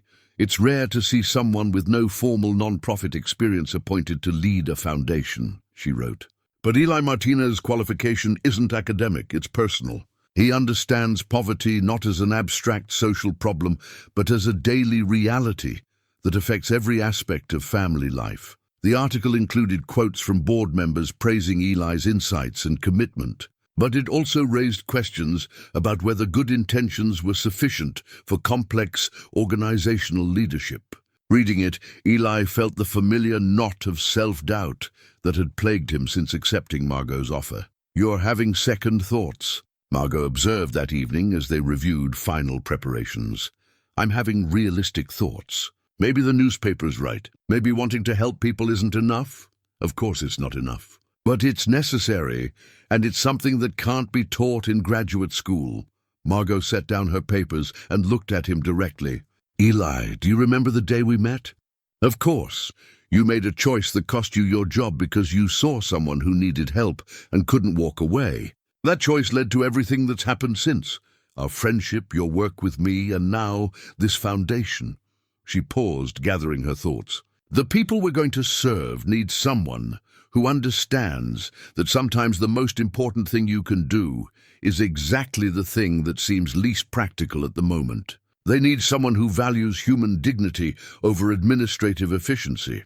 And if I fail, then you'll fail while trying to do something worthwhile, which is infinitely better than succeeding at something meaningless." The weekend before the launch, Eli and Sophia moved out of their apartment at the Riverside Arms. Their new home was a small house in Margot's neighborhood, close enough that Sophia could walk to her house after school, but far enough to maintain appropriate boundaries. As they packed their belongings, Eli found himself surprisingly emotional about leaving the place where they'd learned so much about resilience and family. The apartment had been cramped and sometimes stressful, but it had also been where Sophia had offered her piggy bank savings, where Mrs. Chen had shared her wisdom about pride and community, where they'd discovered that love could make any space feel like home. "Are you sad to leave?" Sophia asked, noticing his mood. "A little. This place was important to us, but we're not really leaving, are we? I mean, we're taking the important parts with us." Her 8-year-old wisdom continued to amaze him. She was right. They were taking with them everything that mattered from their time at Riverside Arms. The understanding that they could face challenges together. The knowledge that accepting help was sometimes necessary and always dignified. And the conviction that kindness toward others was worth whatever it cost. The night before the Foundation's official opening, Eli sat in his new home office, reviewing the list of clients scheduled for their first day. 12 families and individuals who had been referred by other agencies or had called after seeing the newspaper article. Each name represented a story of struggle and hope, a person who had decided to trust that this new organization might offer genuine help. The responsibility felt enormous, but it also felt right. For the first time in his adult life, Eli was doing work that connected directly to his deepest values and used his hardest-won experience to benefit others. His phone buzzed with a text message from Margot. "Tomorrow begins the next chapter for all of us. David would be proud." Eli smiled, thinking about the son he'd never met, but whose vision had created this opportunity. Then he thought about his own daughter, asleep in her new bedroom, who'd already learned that sometimes the most important thing you can do is help other people, even when it's difficult. Tomorrow would bring challenges, complications, and probably mistakes. But it would also bring the chance to prove that second chances were real, that people could rebuild their lives with the right support, and that kindness backed by competence could make a genuine difference in the world. As he prepared for bed, Eli found the foundation documents Rebecca had prepared for the launch, official papers that established him as executive director of the Second Chance Foundation, authorized to make decisions and sign agreements on behalf of an organization designed to help people exactly like he had been just months ago. The magnitude of the transformation still seemed almost impossible to believe. 6 months ago, he'd been fired for helping an elderly woman who'd fallen on a sidewalk. Tomorrow, he'd open the doors of an organization that existed because that same woman had recognized something in his character that he hadn't even known was there. But perhaps the most remarkable part wasn't how much his circumstances had changed. It was how much he'd remained the same person who would always stop to help someone in need, regardless of the cost. That consistency of character Margot had taught him was what made him trustworthy with the responsibility he was about to assume. The last thing Eli did before turning off the lights was to check on Sophia, who was sleeping peacefully in her new room, surrounded by boxes they hadn't yet unpacked. Tomorrow would be a big day for both of them. His first day as a foundation director. Her first day attending a new school in a better neighborhood, where she'd have opportunities he'd only dreamed of providing. But they'd face those changes together, just as they'd faced everything else, with love and determination, and the quiet confidence that came from knowing they could handle whatever challenges lay ahead. The Second Chance Foundation opened its doors at 8 o'clock on a crisp Monday morning in December, and Eli arrived 30 minutes early to find Margot already there, arranging flowers in the temporary reception area they'd set up in the community college's conference room. "Nervous?" she asked, noting the way he kept checking and rechecking his notes for the day's appointments. "Terrified," he admitted. "What if I don't know how to help them? What if I make promises we can't keep?" "Then you'll figure it out as you go, the same way everyone who's ever started something new has figured it out." She handed him a cup of coffee and a small wrapped package. "This is from Sophia. She asked me to give it to you this morning." Inside the package was a hand-drawn certificate that read, "World's Best Helper," in colorful letters, decorated with hearts and stars. At the bottom, Sophia had written, "For helping people like you, helped Mrs. Margot." The simple gesture steadied him in a way that no amount of professional preparation could have. He was here because he'd chosen to help someone when help was needed. And that fundamental instinct would guide him through whatever challenges the day brought. Their first client arrived at 8:15, Maria Gonzalez, a single mother of two who'd lost her job when the restaurant where she'd worked for 5 years closed unexpectedly. She sat across from Eli's borrowed desk with the careful posture of someone who'd learned to expect disappointment but was still willing to hope. "I've been to 3 different agencies," she said, her voice barely above a whisper. "They all tell me about programs I might qualify for, forms I need to fill out, waiting lists I can get on. But nobody tells me how I'm supposed to feed my kids while I wait." Eli recognized the exhaustion in her voice, the weight of trying to navigate systems that seemed designed to help everyone, except the people who needed help most urgently. It was exactly the kind of gap the foundation was designed to address. "Tell me about your situation," he said. "Not the forms or the applications, just what you and your family need right now." For the next hour, Maria told him about her children, ages 6 and 10, who were trying to understand why Mommy was so worried all the time. About the apartment she was about to lose because she couldn't make rent without her paycheck. About the job interviews that seemed promising until employers learned she had no childcare options. As she spoke, Eli took notes, not just on her practical needs, but on her strengths, her experience in restaurant management, her fluency in both Spanish and English, her obvious intelligence and determination. By the end of the conversation, he had a clear picture of what comprehensive support would look like for Maria's family. "Here's what we're going to do," he said, pulling out the Foundation's resource directory. "First, we're going to cover your rent for this month while you look for work. Second, we're going to connect you with our childcare partner so you can interview without worrying about your kids. Third, I'm going to introduce you to 2 restaurant owners who are looking for experienced managers." Maria stared at him in disbelief. "You can do all that?" "We can do all that. But I want something from you in return." Her expression shifted to wariness. She'd clearly learned to be suspicious of offers. "That seemed too good to be true. I want you to consider joining our peer advocate program once you're back on your feet," Eli continued. "Other parents are going to come through that door facing exactly what you're facing right now. And they're going to need someone who understands what it's really like." The wariness transformed into something like wonder. "You want me to help other people? I want you to help other people the way we're helping you. That's how this works. We support each other." As Maria left with concrete next steps and genuine hope in her expression, Eli felt the first flush of confidence that maybe he really could do this work. The Foundation's approach, combining immediate assistance with longer-term planning and peer support, felt right in a way that purely bureaucratic programs never had. His second appointment was with Robert Chen, a military veteran dealing with PTSD and unemployment who'd been referred by the VA hospital. Robert sat rigidly in his chair, his eyes scanning the room as if assessing potential threats. His answers clipped and cautious.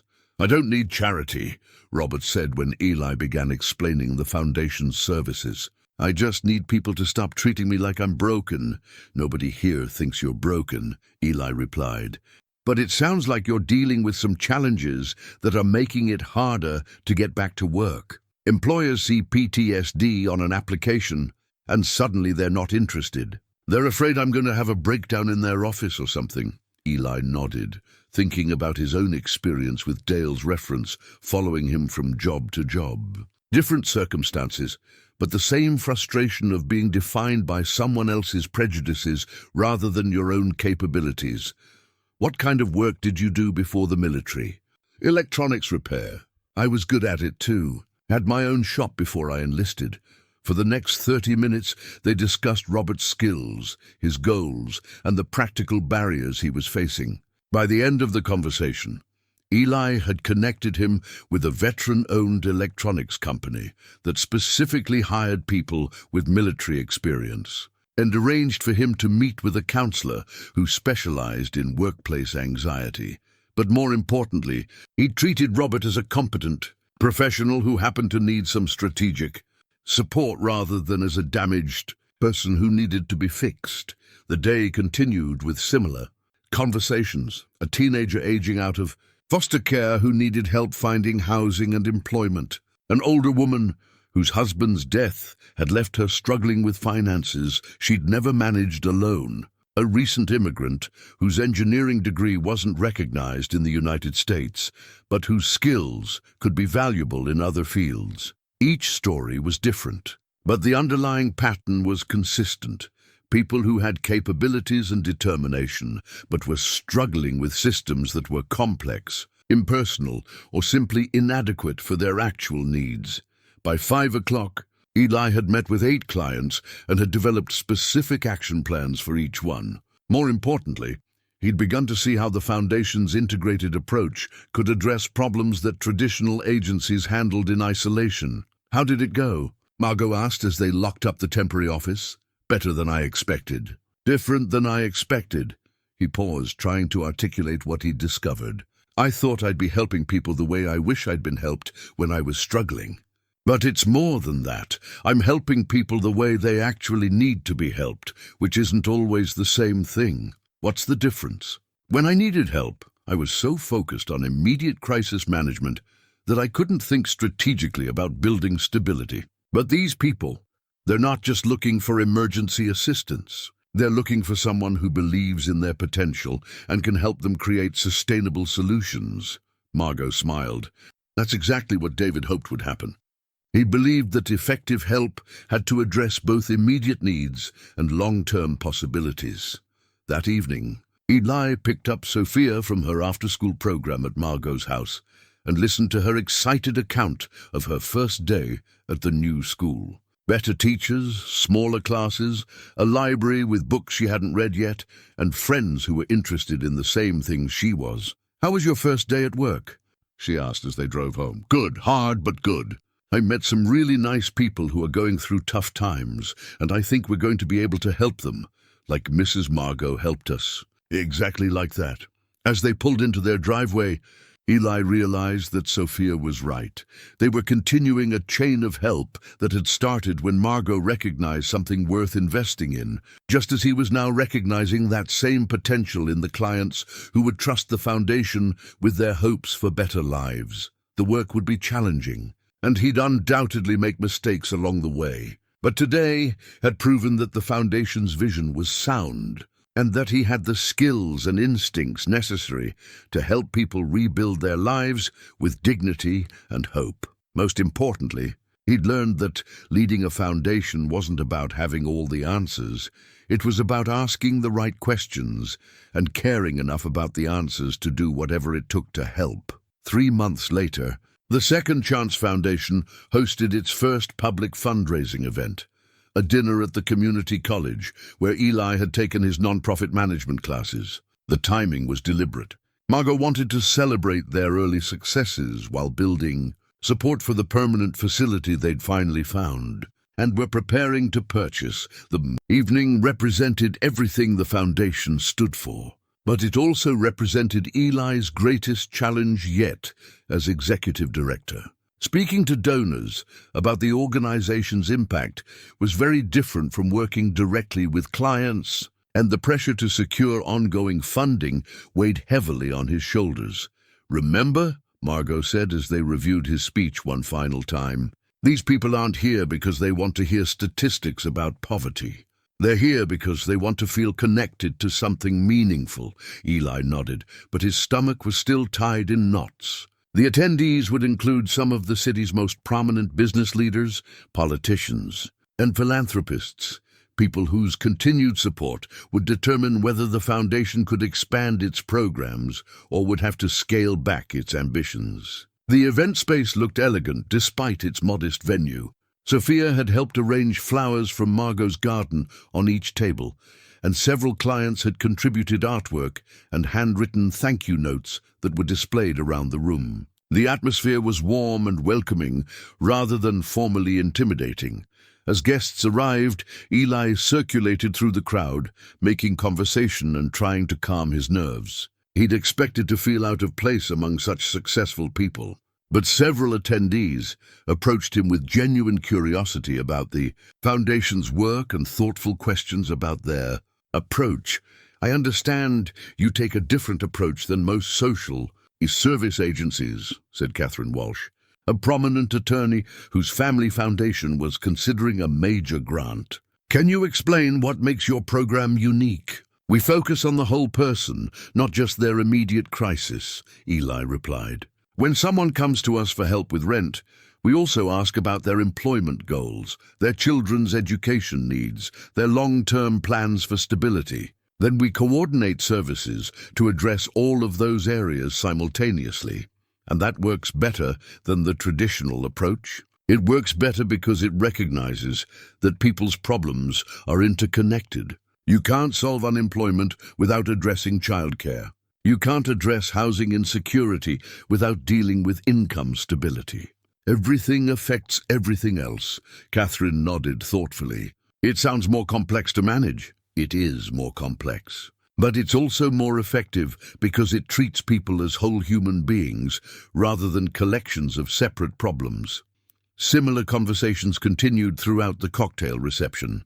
Eli found himself relaxing as he realized that most of the attendees were genuinely interested in understanding the foundation's work rather than judging his qualifications to lead it. When dinner began, Margot served as the evening's master of ceremonies, introducing board members and highlighting the foundation's accomplishments during its first 3 months. 12 families had received comprehensive assistance, with 8 achieving stable employment and housing. The numbers were small but significant, proof that the integrated approach was working. "But statistics only tell part of the story," Margot said as she prepared to introduce Eli. "The real measure of our success is the transformation we've witnessed in both our clients and our community." Our executive director, Eli Martinez, will share some of those stories with you. Eli approached the podium with his prepared remarks, but as he looked out at the audience, he decided to set aside his formal speech and speak from his heart instead. 6 months ago, he began, I was unemployed and worried about how I was going to provide for my daughter. I'd lost my job for helping someone who'd fallen on a sidewalk, and I was struggling with the same kinds of challenges that our clients face every day. Not enough income, limited options, and the exhaustion that comes from worrying constantly about your family's security. The room was completely quiet. Everyone focused on his words.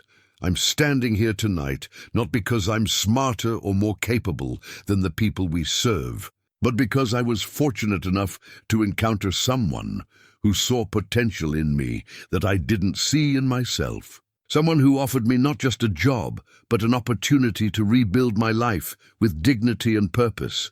He paused, finding Margot's encouraging face in the audience. That's what the Second Chance Foundation does. We don't just provide temporary assistance.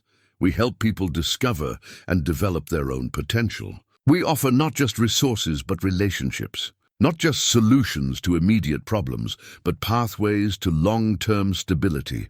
Eli went on to tell specific stories. Maria Gonzalez, who was now managing a restaurant and training to open her own business. Robert Chen, whose electronics repair skills had landed him a supervisory position with a local company.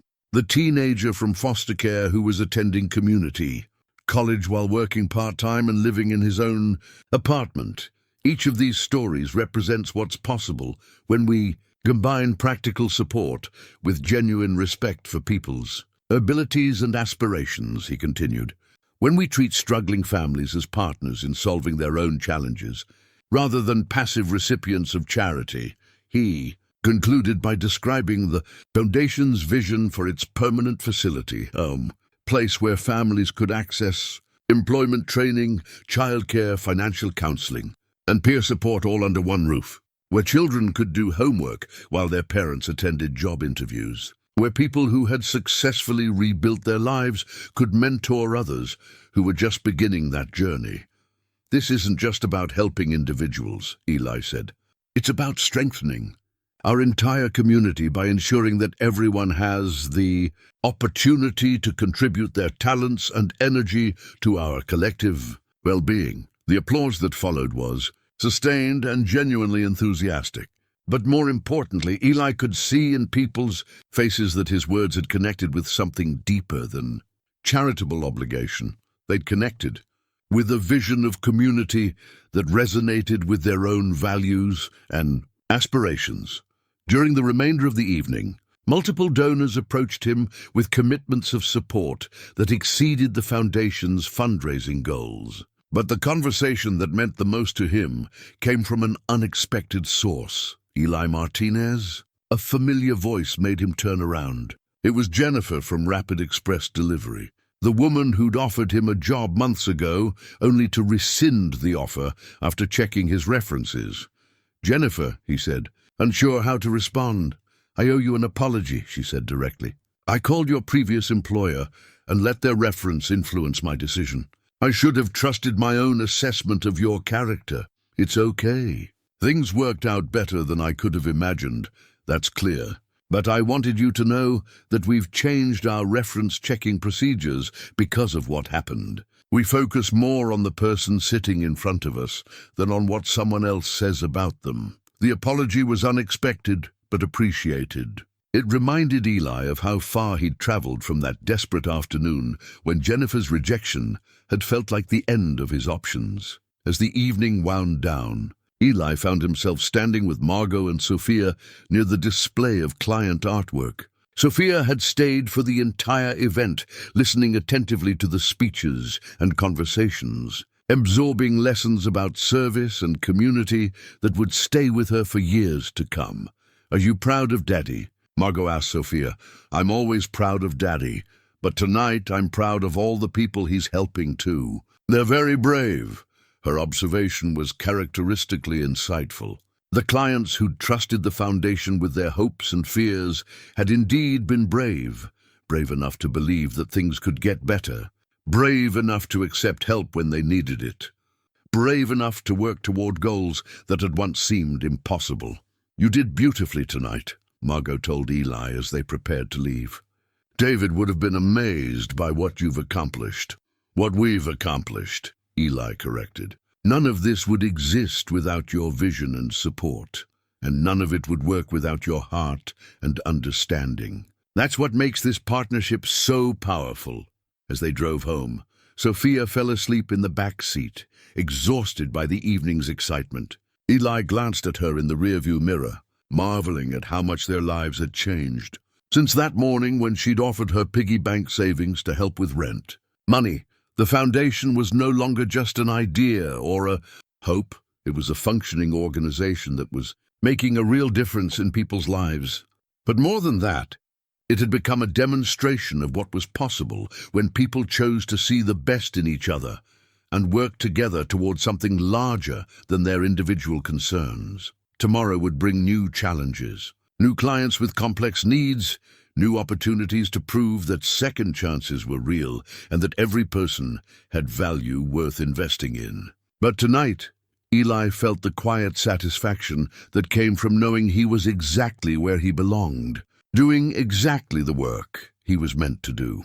1 year after the Second Chance Foundation opened its doors, Eli stood in the lobby of their new permanent facility, watching families arrive for the morning's programs. The building had been a furniture warehouse in its previous life, but renovations had transformed it into exactly what David Whitmore had envisioned, a place where comprehensive support services operated under one roof, where children could be safe and engaged while their parents focused on rebuilding their lives. The space hummed with productive activity. In one wing, a job training program taught computer skills and professional communication. Across the hallway, a child care center provided educational activities for children whose parents were attending workshops or job interviews. A financial counseling office helped families create budgets and understand credit. The Peer Advocate program, now led by Maria Gonzalez, connected new clients with people who had successfully navigated similar challenges. But perhaps the most important space was the community room where families gathered for meals, celebrations, and informal support. It was there that the Foundation's philosophy came to life most clearly, treating people as whole human beings whose struggles were temporary rather than defining, whose potential was worth investing in regardless of their current circumstances.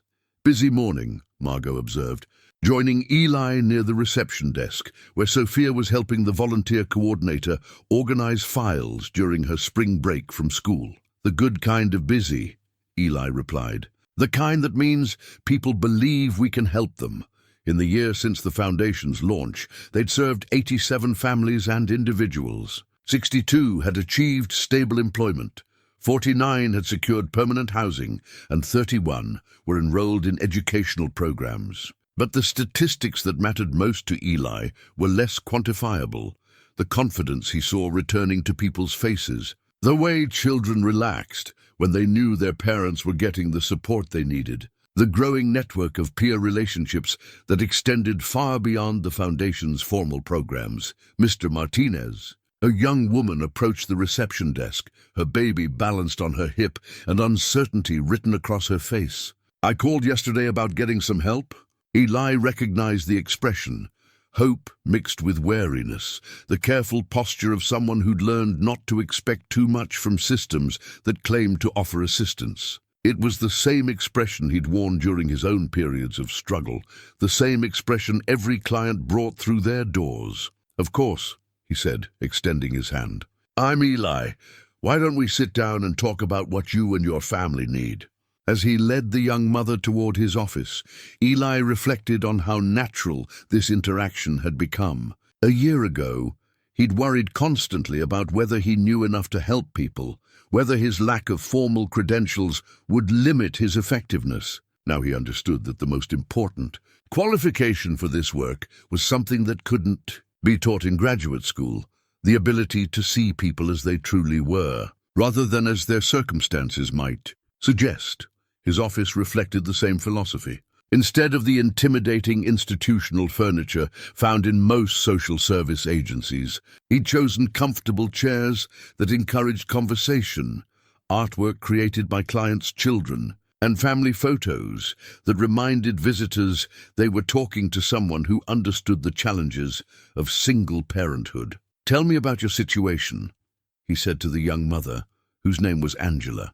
"Not the forms or the applications, just what's going on in your life right now." It was the same approach he'd used with Maria Gonzalez a year ago.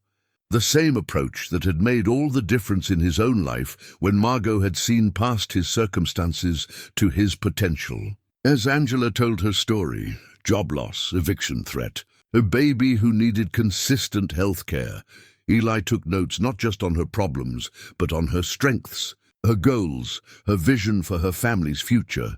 The conversation lasted an hour, and by the end, they'd developed a comprehensive plan that addressed Angela's immediate needs while creating pathways toward long-term stability. Emergency assistance with rent, childcare support for job interviews, connection with healthcare resources for her baby, and enrollment in the Peer Advocate program that would provide ongoing emotional support. But perhaps most importantly, Eli had communicated something that no government agency or traditional charity could offer: the absolute certainty that Angela's situation was temporary, that she had capabilities worth developing, and that people cared enough about her success to invest their time and resources in her future. After Angela left with concrete next steps and genuine hope in her expression, Eli walked through the facility's various programs.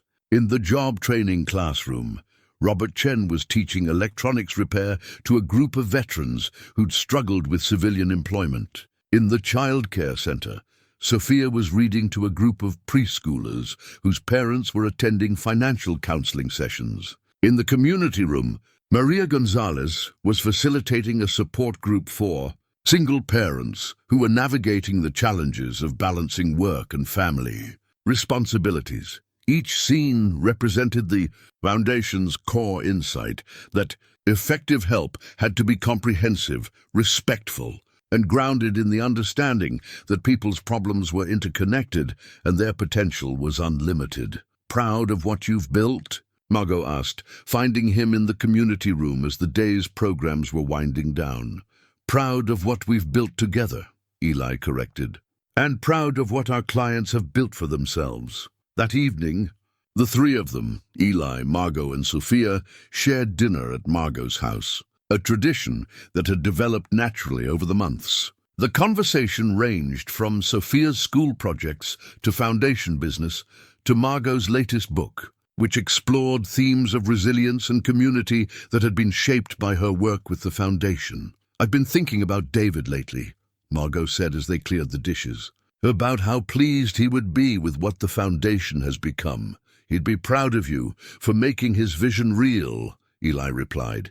"He'd be proud of all of us, but especially of you for proving that his instincts about leadership were correct, that the people who can best help others in crisis are people who have navigated crisis themselves, with their humanity intact." After dinner, Sophia settled in Margot's library with homework and a book, while Eli and Margot sat on the back porch overlooking her garden. The late roses were blooming again, just as they had been the day he'd first helped her inside, and the sight triggered memories of how uncertain and desperate he'd felt during that period of unemployment. "Do you ever think about that day on the sidewalk?" Margot asked, as if reading his thoughts. "Often. It changed everything. It revealed everything," she corrected. "The person you are now is the same person who stopped to help a stranger despite the professional cost. Success didn't change your character. It just gave you a platform to express it more fully." As they sat in comfortable silence, Eli thought about the chain of events that had brought them to this moment. His decision to help Margot had cost him a job, but led to work that was far more meaningful than anything he'd ever imagined possible. Her decision to see potential in his character had created opportunities that extended far beyond his own family to touch the lives of dozens of other families who needed exactly the kind of support she'd offered him. "What's next?" he asked. "More of the same, I hope. More families helped, more lives changed, more proof that treating people with dignity and respect produces better outcomes than treating them as problems to be managed."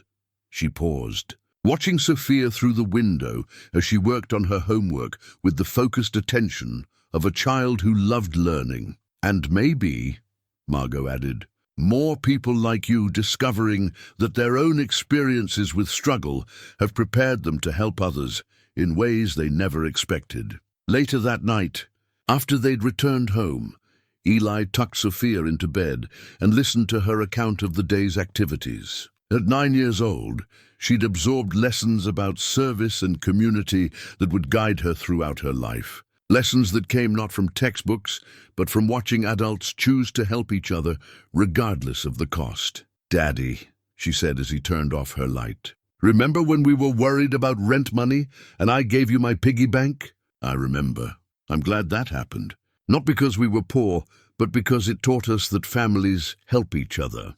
And now we get to help other families the same way." Her insight, as always, went straight to the heart of what mattered most. The foundation wasn't just about providing services.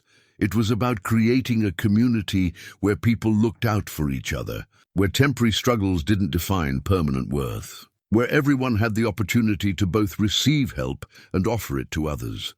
As Eli settled into bed in his comfortable home in a safe neighborhood, he thought about the young woman who'd visited the foundation that morning, probably lying awake worrying about her baby's future, just as he'd once lain awake worrying about Sophia's. Tomorrow, Angela would begin the process of rebuilding her life with dignity and support, just as he had done. Just as dozens of other families were doing with the foundation's help, the work would continue, one family at a time, one act of compassion at a time, proving over and over that second chances were real, and that kindness backed by competence could change lives in ways that rippled far beyond any single moment of help.